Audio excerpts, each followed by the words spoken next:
Welcome back to VO in Stereo. I'm your host, Jared Breshers. Along with me, as always, Stephen Coghill. Today, we have a very special guest, as always. You've heard him on Madden Superstar KO, NASCAR, and NBA, just to name a few. And he's also the creator of Jack Ross, the Specialist. Everyone, please help me welcome voice talent, Tre Mosley. Woo! Hi, On thank the you so audio, much so for that's being what I here, can do. Trey. Oh, look at that, still smiling. I like just like a ray of sunshine. Thank you so much for carving out some time with us, man. I'm gonna let Steven have it to take us off. Let Steven Thanks have it. again for being here. Let's All right. give it to the Steven. Let Stephen have it. Ooh, Have it, so Stephen. I'm gonna have it. take Thanks it. for being with us, Mr. Trey. My pleasure. Um, I look a little too angelic. I may have to. There we go. oh no, I think it was No good. such thing as too angelic when it comes to Tre Mosley. Oh. My first question to you, sir, is where are you from? Where were you born? From a little planet called Earth. You may have heard of it. Indeed. And but within the planet, I'm from the state of Florida, which is where I currently live now. Not in the same city. I'm from Miami, but now live in Jacksonville, Florida. Miami. Here since I left Miami, lived up north for a few years between New York, New Jersey, DC, Virginia. I just traveled the whole Eastern Wow. Seaboard. And then I came back to Florida in 2001 and have been here ever since. So so you had you had a childhood in Florida? Yeah, I was in Florida. I left on or after my 20th birthday. So Ah, the first quarter of my life almost was home. gotcha. Okay. See, that's what I was curious about. And you had brothers and sisters, or? Allegedly, no. I sold them to the gypsies. From what I had, no, I have, two sisters, and then my dad was dadding, so I have brothers and sisters on that side as well. So, but we all get along pretty good. Nice. That's good. And were you a creative child? Probably too much. I was the last. So in my house was my mom, my two sisters, and me. There is a 7-year gap between the middle sister and a 10-year gap between me and the oldest sister. So what that means is while they were out dating, I was home alone most of the time. And by the time I got into my almost teens or preteens, they were both out of the house.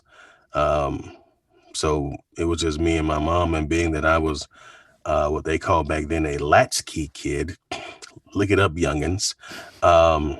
When school let out, I was home, and the TV was my friend. Or I used to collect a lot of action figures. So yeah, creative, you bet. And what I didn't realize at the time is it was probably setting me up for a lot of the things I do now, because I would take the action figures and I will defeat you, and no you won't, and just me and my buddy Ron. um that's kind of what we did, what we used to do. It's funny looking at it now, and a lot of that really set me up for what I do in VO. We would get a tape recorder, and look that up, kids, and hit record, and then we would act out radio plays that nobody saw but or heard, just us. And he collected a lot of GI Joes. I collected a lot of Transformers. So even before the comic book decided to have a GI Joe versus Transformer battle, we had already done it. So it's like, Starscream is gonna defeat you, Cobra. He's like, you will not defeat my forces. And we just did stuff like that. I also watched a lot of public television. Um, and because of that, I developed a love for British humor, British TV in general. And I used to walk around the house with a slightly British accent, and it annoyed everyone. Mother, can I go outside, please? I'd like to go play with my friends. She's like, why are you talking? May I have some more, please? Thank you so much. It's like, why is he doing that? So What's the boy up to? Imaginary friends. Something would break. Who broke that? I'm like, maybe Philip did it. Like, who is Philip? Like, my friend. Mother, So it was Nigel. It was Nigel, and I know it. Yeah, they was like, yeah, we need to strap this kid up. So yeah, I had a very active, good childhood. You know, I think I had to do more than the average kid because growing up, I started reading maybe 3 or 4 levels above the grade I was in at a young age. So here you are with this 6-year-old kid that's reading on the 10th grade level. And it's like he needs an outlet because his mind is just, he needs things to do. And luckily, my mom was the type that, the library was 3-4 blocks away. So I would go get books, hardbacks, comic books, and just immerse myself and disappear in that type of stuff. And I try my best to emulate the characters and in some cases create my own. So I think you're dancing around the word imagination. You had imagination and creativity growing up. You had to come up with a world that wasn't there to just entertain yourself. Yeah. I would sometimes put toys and have them elaborately set out on the floor and then leave the room as if, okay, I'm going to let you guys, it was Toy Story before Toy Story. I'm going to let you guys fight. And my hopes is when I come back that maybe one of the toys was like on the ground, maybe, from not being properly balanced, like, oh, you lost the fight, huh? Because you're on the ground. Nice. Yeah, I was wacky. That's not wacky. Sounds normal to me. Your time. Oh, well, then I was normal. It sounds like you were hanging out in my room when I was growing up because I had 2 older brothers and they didn't give a crap about what I was doing. So I was just in there entertaining myself. I had to. I used to take, my mom she's not a seamstress, but she can stitch up something and sew something quick. I would take either yarn, not the real thick yarn, but like stitching yarn, and I would run zip lines across my room, take my G.I. Joes and hook them onto them zip line, and I'm yelling, "Yeah, Joe!" G.I. Joe! And they crash into the dresser, and I'm like, you gotta watch that mountain there, stalker. Hey, Duke. Snake Eyes, Footloose. I did Roadblock. Didn't have Roadblock. No, actually, I did have the old Roadblock. So yeah, I guess I had a very creative, imaginative childhood growing up. My mind was a sponge. This was all training, just like you said. This is all training for what you're doing now. It was a prelude. Believe it or not. 30 years later, and here we are. Here we are. It's beautiful. It is. So what was your first VO experience? My first VO experience. And say it really slow so we can. No, just never. Yes. Hi, welcome to the Tre Mosley Hour. Sit back, relax, take a little sip, and if you want to, yeah, that's fine with us. Now, if you want, I can get right up on the microphone and tell you about my first VO experience. It all started way back. No, actually, my first VO experience, it was Voice 123. I had just been relieved of duties at my corporate job, but luckily I was there long enough to get a nice little severance. And I stayed home for like a year and didn't work, mainly due to, again, that good severance. And I happened to buy some stock in this little unknown company at the time called Netflix. And it was like $50-$60 a share, and I had bought a lot of it. And then it ballooned to like $300 a share. I didn't have to work for a year. That was great. So during that time, I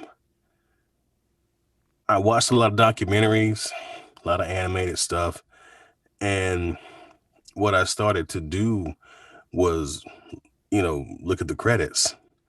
And I mean, I did that even as a kid, looked at the credits, but I didn't know any of the names. I'm like, I don't know these people. Like, I don't know Alan Reed. I don't know Pat Fraley. I don't know. But what I did know was that I saw their names often in other shows. I'm like, this Pat Fraley. And truth be told, if Pat ever sees this, I thought it was a lady because I grew up, you know, I had friends named Patrick, and we always just called him Patrick. We didn't really call them Pat. So anytime I saw Pat, I just assumed it was a lady. It wasn't until years later to actually met the guy. I'm like, oh, you're a dude. Not all your fault either, because the Saturday Night Live skit where it's androgynous Pat. Right. Yeah. Right. But to answer your question, so I hopped on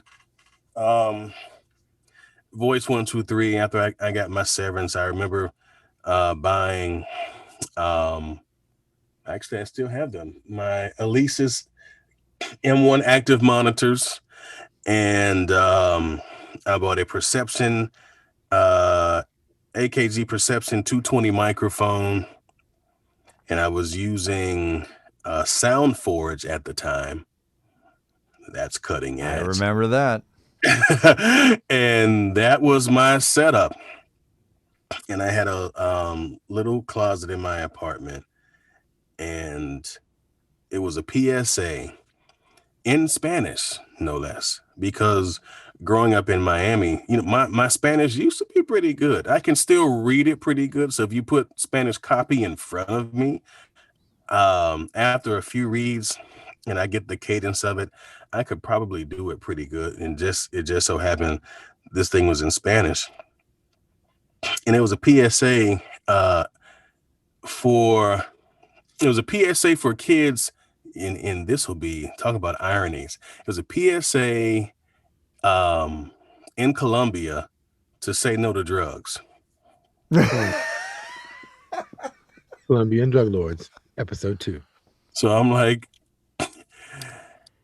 you mean what the cartel is? You're trying to tell? It was like, and it was like, oye, chico, something, tu drogas. No, I'm like, all right. And I got $250 for that. And I remember doing the session, in Florida, there was no ISDN. There was no Source Connect or IpDiddle back then. But there was Skype. And it was a Skype call. And the guy on the other end, he's like, for American, for a gringo, you have a pretty good accent. I'm like, well, thank you. And they sent the payment. And I just kind of was like, I just made $250 in like 5 minutes. I love this. That's a good day. So, I was like, all right, I'm a voice actor, but still had no idea what it was. But that was my first thing. And that came after I went online after watching these documentaries and these cartoons. And I'm like, I'm going to do something I've been waiting 20 years to do. Now that we have the interwebs, I start looking these people up. I start looking up, the Pat Fraleys of the world, the Mary McDonalds, that's Lady J from G.I. Joe, and start looking up the Peter Cullens. And I'm like, it took 20 years to get here, but these people from my childhood, I now know who you are, what you look like. And then once you have that kind of realization that, these are like just regular people, because my assumption was if you're an actor, you're an actor, because what we saw on TV as actors, Entertainment Tonight and all these other tabloid shows, so-and-so was there for the red carpet, and these guys come out and, it's, hey, Tom, over here, and they just smile and taking pictures. But then it's like, you see the VO actors and like, oh, he has on a lumberjack shirt and all right, I guess this is more my crowd then, because the glitz and glamour thing is not going to happen doing VO, I don't think. Faces for radio. Yeah. So it was a very different dynamic than I expected. And when I started to realize that, you know, and strangely enough, I heard Peter Cullen's voice on a promo before I heard him doing cartoons. There was this NBC miniseries. Remember that, kids? When they didn't have enough stuff to show on TV, so they create a miniseries to fill in that stuff over the summer and the fall. Favorite miniseries, V. Sorry, yes, V was a great miniseries as well. Shout out to Danny Dark, who was the voice of NBC for years. But Peter Cullen, there was this miniseries called Noble House. And the only reason I remember it because the way he went, Noble House on NBC. I'm like, wow, who is this dude? And it was I can't think of the guy, but and I guess we're gonna all tell our age now. Back in the maybe late 80s, early 90s, there was this hero named Alan Quartermain. And I don't remember the actor who played him, but he had it was almost like a low budget Indiana Jones type. Richard Chamberlain, it just hit me. That's who it was. Yeah. So Richard Chamberlain was in this Noble House mini series where he fell in love with this Japanese lady girl. Oh, yeah. Shogun. Yeah. So it was that in Noble House, and it was all just, I'm listening to this dude and I'm like, he sounds like the guy on that NBC thing. So now again, because I have the internet and I look him up and I go type in, the name of the mini series and then they show the old promo. I'm like, well, what do you know? That was him. So my mind was blown from that point, and I still didn't know it was called voiceover or voice acting. Everything I knew about this type of work, you were either called an announcer or a narrator, because a lot of the documentaries I saw growing up, they would said, yeah, narrated by. When you watched game shows and like late night talk shows, I'm your announcer, so and so, Roddy. You didn't know that the folks that were doing the other work, that was a part of VO, but I didn't know what it was called. And once I found out, I'm like, oh, so this is like voiceover, voice acting. I get it now. So yeah, it's been an interesting ride this past decade, getting to know what it was, and then learning how to put in the work, and then getting to where I am now. So the journey still continues. It's really funny that you said like putting in the work, because I'd see it all the time, and especially with, now they're releasing kind of some of the stipulations with COVID and everything. There's so many more. There's been a fluid flush of just a mass amount of voice actors, and they're all asking the same questions. Oh, well, where do I find the jobs and how to start making money immediately? And it's just constantly, and just what you said, I learned to put in the work. I had to learn to put in the work personally. And that was probably the most sobering thing, was learning about voiceover and what all it entailed. Because I was like, well, hell, I can do this, that, and the other. I'll just go over there and get my gold star.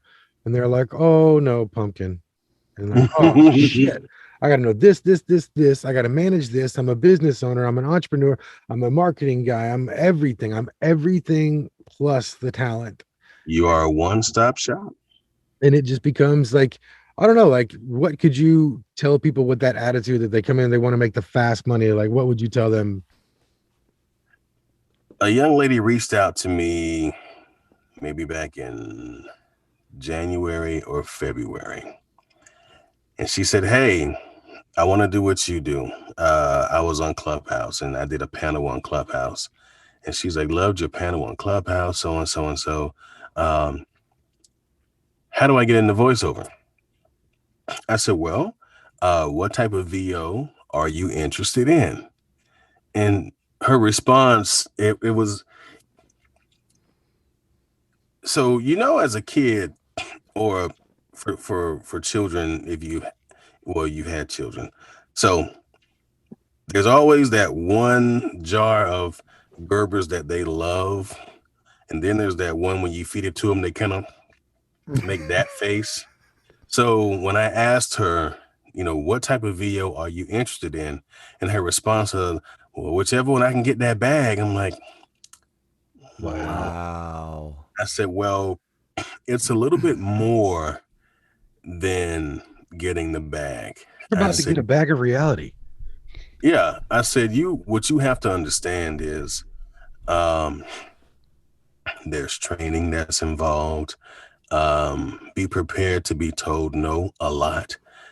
Be prepared to sacrifice time, because you may want to go to Great Adventure and hop on the roller coaster, but you can't, because as soon as you get in the car, you get a call. Hey, we got 3 promos, 2 spots, 1 tag, and a trailer we need you to do.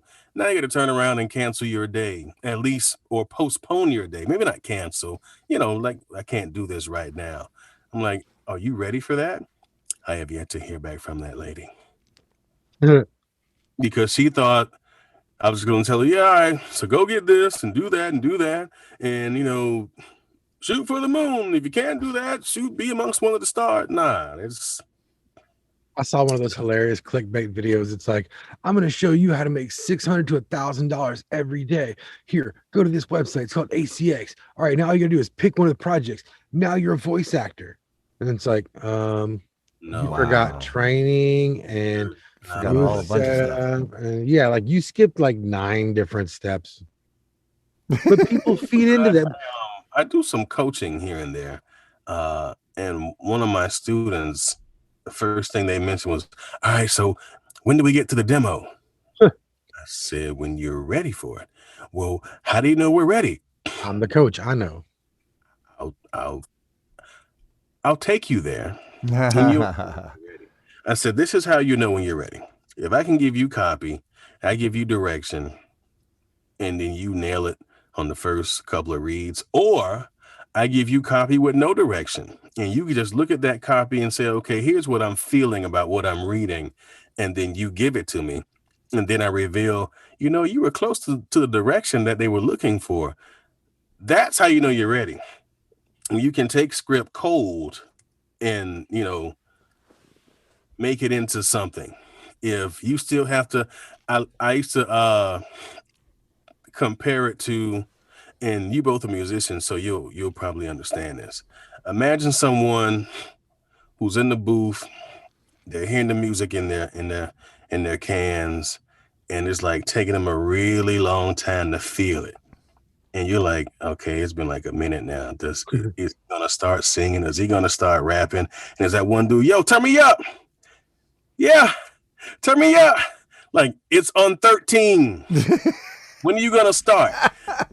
It's the same thing, And I sent this guy the copy. I said, read this with no direction. He's like, all right, man, give me a second. I'm like, sure. I'm not saying a word. I'm just waiting. And it was like short promo. It's a 15. He's 2 minutes later. All right, man, I got some. I think I'm like, oh, you would have lost a job already. Like, why? I said, because when you're doing promo and you have been saying to me, I want to do promo, I want to do promo, I want to do promo. I just gave you an opportunity to do something that's going to take you 15 seconds. I said, promo sessions at the very max, 10 minutes, maybe 20, because they may have different cuts and stuff, or if it's a long session. Right. Like when I did stuff for NASCAR, those sessions were long because they had different cuts. So it would be, This Week in Talladega, This Week in Shasta, Sunday at 2:30 Eastern on Fox. And if it was on different networks, it'd be on Fox, on FS1, and the Fox Sports app. So I'm doing different variations. And at one point, I know I did like 30 tags in a row, and the guy was like, I'm like, yeah, you just did 30 tags in a row. You sure you don't want to take a break? I'm like, no, I'm good. Well, like, we're not. We're going to take lunch for the next 2 hours. They just want to I'm get like, done and they want to get out of there just like you do. yeah. I'm like, all right, Yeah. so lunch it is. So that's what I mean. So, What you're and saying this, is they don't have time for you to figure it out.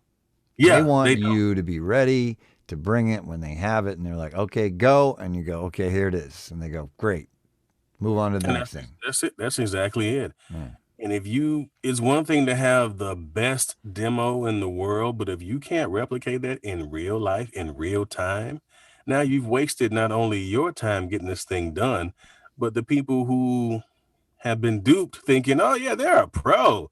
Let's give it to them. And then you get in the studio and you're like, I need a minute. Not now gonna happen. on the same level of being prepared and being coached and being, having the things that you personally need, how important, because I know how important that both of the people that are here right now are to me and my circle, but how important do you feel like finding the right people to be a foundation and support group in this industry is for a voice actor nowadays? Major, major. And not, expanding it beyond voiceover. If you don't have people, period, that are surrounding you, that are encouraging you, that are supporting you, and in some cases, even defending you. I remember when I made the decision to get into VO, I would have people say, well, man, you got to be in LA or New York, do that kind of stuff. I thought, I'm like, well, maybe I'll leave. You gonna leave Florida? I'm like, I've left Florida before. It's okay. Mickey and Minnie will still, it's all right. It's not a big deal. And I would have family members, give me a call, and it's like I'm getting texts. I'm like, oh, Amtrak is hiring. Okay, well, thank you. Yeah, man, just trying to make sure get you a good job with some decent money. And I'm like, that's great, but I'm pursuing something bigger. Now on the flip side of that, I also had family members who was like, man, that's what you want to do, man, do that. Do what you do, cousin. We got your back. I had friends that would reach out and say, hey, I got this little small thing at my, underground radio station. Can you like do a couple of voices? I'm like, yeah, we don't have no big budget, bro. I gave you like $50, man. You my homeboy. I'm like, I got you, man. I'm, doing some real, cause I don't know if you guys have underground stations where you are, but there are a lot of in those low, like 88.3, where no one is really paying attention to those stations. In Miami, it used to be 91.9 or 91.7. And then if they would happen to be caught by the FCC, they go off the air for like 3-4 months and then come back. Yeah, man, all new 88.7. How are they getting these frequencies? How? But I would do little things, music bumps for the local DJs. You're listening to DJ One, stuff like that. So whatever I could to just immerse myself into the VO culture, but it's good to have people that are behind you, that have your back, because it can be a very slow death mentally when you don't have folks that are there to encourage and support. Like my animation project, this is the third time I've tried to get this thing off the ground. And I did Kickstarters. I was promoting left and right and had all these folks. Oh man, that's gonna be dope, man. Yeah, just tell me what you need me to do. I'm like, all I need you to do is click that little green K right there on Kickstarter. And I'm not asking for you to break the bank. I'll take $5. You got $5? Give me $5. And nothing. But then when they saw that, yeah, all right, so this first round, I didn't get a lot of money. It's okay. I started taking the money I started making from VO, and not a lot of it, but again, this is where support comes in. I found an animation company and told them about the project, and it was like, look, we'll work with you. It's going to cost X amount thousand. If you don't have that up front, you can pay us quarterly. I'm like, this is incredible. It was like, we've never seen any project like this that's come across our table. And we want to be the ones that said that we helped you bring this to life, because they looked at it as, if this show is a hit, well, who produced that animation? Now they get more business. So they saw the bigger picture. And I've been working with them the past 2 years now, getting this thing done. So I said all that to say, if you have people that are truly, truly in your corner, I think that over any gig, and I know that's kind of like, well, what does he mean? That's what we do for a living. But hear me out. There's nothing, at least to me, nothing more satisfying than seeing something you work hard for finally come into view, finally come into fruition, and now you get to share that with people. Like, because of you always having my back and, always supporting me. Look not just what I've done, but look what we've done. And they may have done nothing but just say, well, hey, man, heard you're having a hard day. I sent some Grubhub to the crib and got you a bite. I know you've been in there working. Like, you ain't have to do that. Not at all. It's like, you didn't have to do that. Little things mean a lot.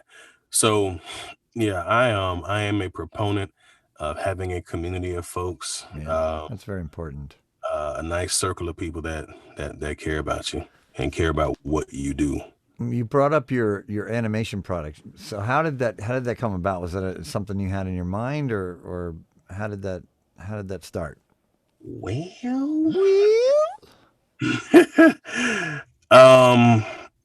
what started out as a joke turned into what we have now. So there's this song, and the young man is from Texas, and some of those boys down there have a nice little twang in their voice when they talk. And when he was singing a Christmas song, no less, chestnuts roasting on an open fire, Jack Frost nipping at your nose. But when he said it, it came out as Jack Frost nipping at your nose. I'm like, did he forget the F? It just sounded like Jack Frost. So it was a running joke between me and some of my boys that it was almost, what would Jack Ross do in this situation? Now, I had no character created at the time. It was just the name. And we just created this persona. Jack Ross. Yeah. True story. So we just created this persona. Me and my boy Ron again. And we would do things. So we had this image of Jack being this very cool dude, and anything that he does, we would call it being Rossi. So let's say, for example, Martini and Rossi. Asti Spumante.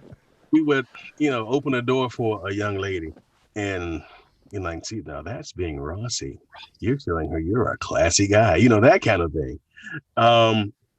In years past, I was sitting around and I'm like, that would be a real cool character if we could bring it to life. But I would want him to be like a real badass, like a spy. And Kevin Hodge, a buddy of mine, he pretty good sketch artist. And I said, so Kevin, here's what I want. Make him about 6'2", 6'3", muscular build. Think Shaft, but as a spy. And he was like, yeah, give me a couple of days. And in a couple of days, he sent me a manila folder. and I had it in the room, but I don't have it here now. But it was a manila folder, and on the folder it said top secret. So I'm like, okay, he gets it. Oh, hell yeah. And I opened the folder, and there are all these different sketches. I used to keep them on my phone, but that's too much to go into. But at any rate, so now I'm looking You'll at give them to me, and as we're talking about them, they'll be popping up on the screen. Pop them up on the screen. Pop them up, pop them up. And I was like, oh, that's cool. And then he would send me another one. I'm like, oh, that's nice. So right now, the show currently has 5 characters. At that time, there were only 2 characters. I said, I want to create, Jack is this, the spy. And then I wanted him to have kind of like James Bond has like Q. I said, but I want this Q to be a lady. Lady Q. Lady Q. And he's like, what do you want to call her? And she went through many iterations. At one point, she was like this Latina. At one point, she was Italian. She was Russian. And I said, no.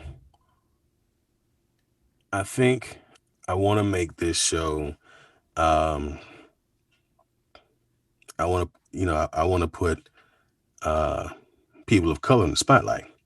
So over the years, once he had given me the sketches, she did go from being because I remember the first sketch he sent me. There was this Latin lady, and she has one of those big wrenches in her hand, like she's getting ready to go put in some work. And I'm like, yeah, that's what's up, man. That'll work. Then it changed, and it changed to finally what the character is now. I'm like, yeah, that works. So many changes for Jack Ann. Well, she was Vanessa, and then she had about 3 or 4 different names, and now the name that she has now, Kalechi, is what has stuck and will stay. But yeah, went from 2 characters, just a crazy boy and his ideas and his friend who could draw pretty good. And I let it sit for some years. I do a lot of writing. I think I'm a pretty good writer. I didn't go to school for it. Just, again, using that creative imagination that, Stephen so eloquently put out there. It's very Rossi of you. Oh, hell, we started. That's Rossi. Rossi. That's right. We also had a motto that it's not wrong, it's Ross. I like that. There was no incorrect thing that Jack could do. Hey, you can't do that. That's wrong. It's not wrong. It's Ross. So how many? You have like episodes flushed out and all that stuff, or so the pilot is currently being in post-production now, but per the pitch Bible, we have about 8 seasons worth. Nice. And with animation, it's different from episodic TV, where a season is like 13 episodes from the fall till March, and then it goes to hiatus. But if you watch Netflix, you could have like an 8-episode season, and then they'll be back in like June, like 3 months another later. Batch. Yeah. So speaking in streaming terms, we have about 8 seasons worth of stuff that we fleshed out with different scenarios that's happening to Jack.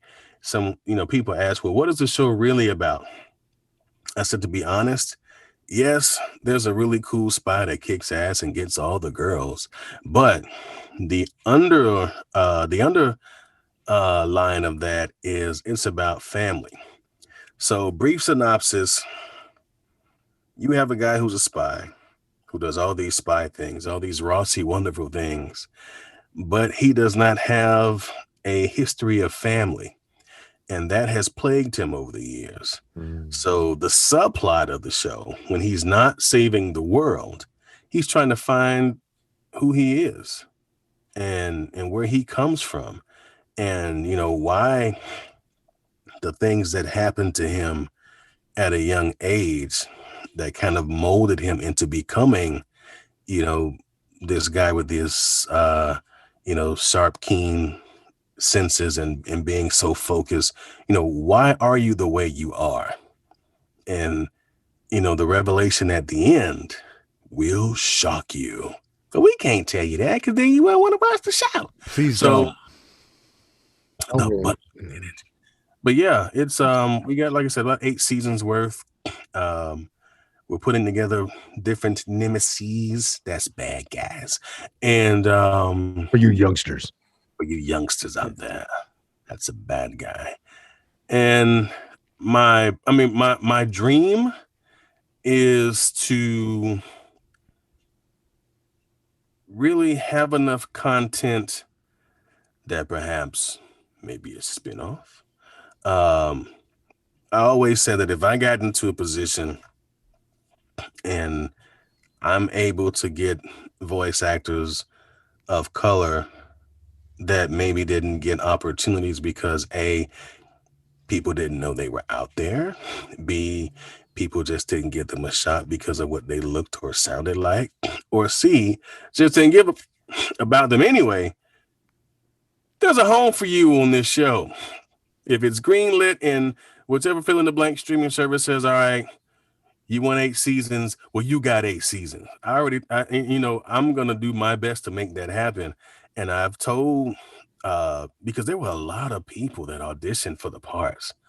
And I'm like, man, while I don't think he's a great fit for this, there's a baddie I have in mind that I think he'd be great for, or she'd be great for, for this supporting role.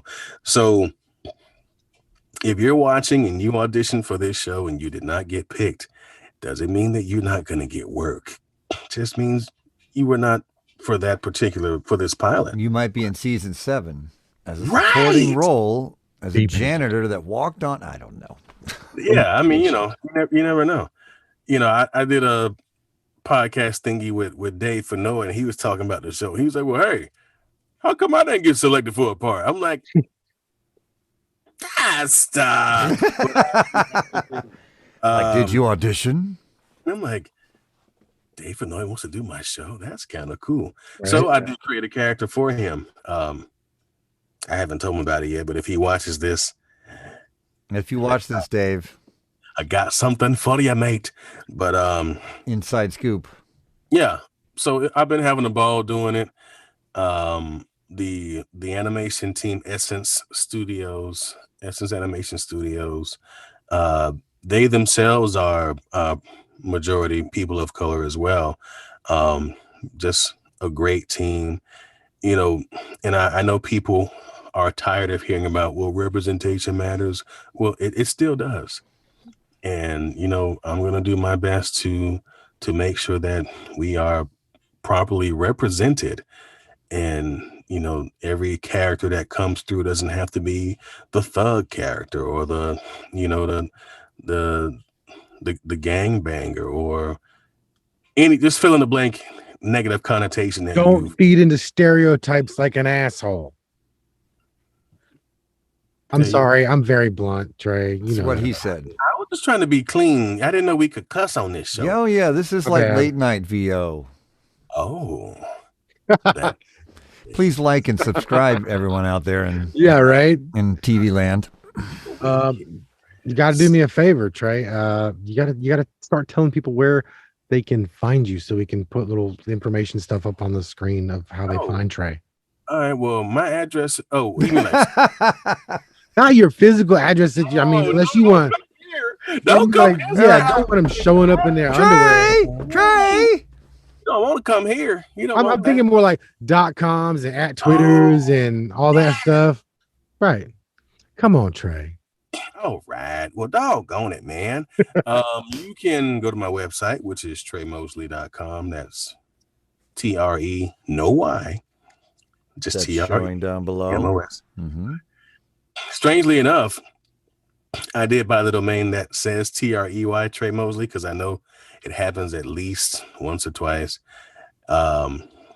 People used to put in the Tre. I can't find you. So now they all point to the real one. So even if you did put that one in, it's still coming to me. No, it's true. When Jared was first talking about you, last year, I tried to find you. I was like, I cannot find this dude, and he's like, you're not looking at the right name. I said, dude, I'm typing it in. What is the problem? I'm like, oh, I'm sorry, it's Tremaine. Yeah, Kendrick, like, Mosley, Junior, Johnson, Smith. Yeah, let me write all that in there, and I'll find him. And also on Instagram, there is another fellow by the name of Tre Mosley. What a bastard! He's a football player. Oh. So if you see that Tre Mosley, he's a good kid. He goes to Michigan State. And we've actually interacted. I'm like, hey, you may get some folks looking for me, and I may get some folks looking for you. Right. Because you never know. One day you might be in Madden. I might be saying your name. That's true. That's awesome. I don't think we have a problem with that, Jared. I think our names are pretty unique. Yeah. So my Instagrammer thingy, because I have to look at it, because I told somebody before and I totally gave them the wrong thing. So it's Tre, TRE, _ Mosley _ VO. Oh yeah. And then on the Twitterverse, it is just Tre Mosley VO. See how easy it's so easy. You made it easy for everyone, Trey. And then on the but see, you spell Trey with TRE and not TREY. Yes. And see that messes up people too. Yeah. My full name is Tremaine, and adding a Y would just be weird. Yeah, and people also had difficulty saying my name, and I'm like, let's just cut it. It's Trey. Oh, all right, I'll call you Trey. Good job. So, anywhere else? Oh yeah, Tre Mosley voice actor on Facebook, or you can. That's like the VO account, or my full name is Tremaine Kendrick Mosley on Facebook. And do you give out your PlayStation? Do you give out your PlayStation 5 handle so they can play with PlayStation handle so they can play with you on Madden? Y'all don't want this smoke, man. I gotta get some of that smoke. It's been a while. What is it? I think it's Tre. You know what? Just got an email from PlayStation. It's just Tre Mosley. Here's your PlayStation weekly update. So my name is it's Superstar. It's oh goodness, I just scrolled past the damn thing. Wait a minute. Sorry. That's all right, we'll wait. This is live, folks. Kind of. As live as it's gonna get. Where'd it go? I don't know. Anyway, we'll pop it up on the screen anyway. We'll get it from him. It'll be there. So it's like, right there. Superstar KO, something like that. Something like that. We'll put the exact thing down. PlayStation, and for you Xboxers, it's T Mosley 1022. You don't want this smoke code. Now, you have both consoles? I do. Look at you. So fancy. No, my wife. Oh. Yeah. So when we first got together, back in 2016ish, and after we had moved in together and all that, my Christmas gift to myself, because I started progressing a little, quick recap. Even though I've been in VO since about 2010, things, and this is especially important for folks who just think it's an overnight thing. I didn't really start becoming what I felt was an accomplished voice actor until, really around 2016, 2017. Had started getting signed with agencies, started cutting my teeth in promo and other stuff like that. And one of the things I did with one of my first quote unquote big checks is I bought an Xbox One. Whoop, whoop. So I bought myself the Xbox One. 2019, she got me the PS4, And I'm like, oh yeah, PS4. And they're like 6 months later, the PS5 will be on sales. I'm like, are you serious? Man, this is some bullshit. Like, you want the PS5? I'm like, no, I like my PS4. But I gotta say, PS5 graphics are pretty cool. Get an Oculus. They're awesome. I'm not gonna let her do that again. That'll be another treat to myself. But yeah, you guys want to play some Madden or any other game? Hit me up. Yeah, you're down. You're down with it. But y'all don't want this smoke. But you want to smoke barbecue. You want to talk barbecue? We can talk barbecue as well. Jatterdale, y'all love the grill now. Oh, beats. Cigars. I have. What? You're a voice actor. You shouldn't smoke. Oh my God! You can do what you want to. Don't let these people judge you. There are a lot of things voice actors do that we shouldn't, but it's true. That's like look at all my mistakes behind me. Look at them. Yeah. Look at all my bad. Oh, we got good judgment. We're fine. We're good. Yeah, well, I'm good. Everything's great. Good talk. I don't think. Unless Steven's got anything else for this episode, I'm gonna start wrapping her up and let you go. Mr. Steven, do you have anything else for Mr. Tre Mosley? Man, I learned so much about Tre, and I already know Tre, but I know him even more now. It's great. Right? He's pretty fantastic. That's good, right? You learn? Yeah. It's like if we were closer. Superhero Black Lightning was sunshine. I wish we were closer so we could. Hey, I like Black Lightning. Oh, dude, that's a great freaking show.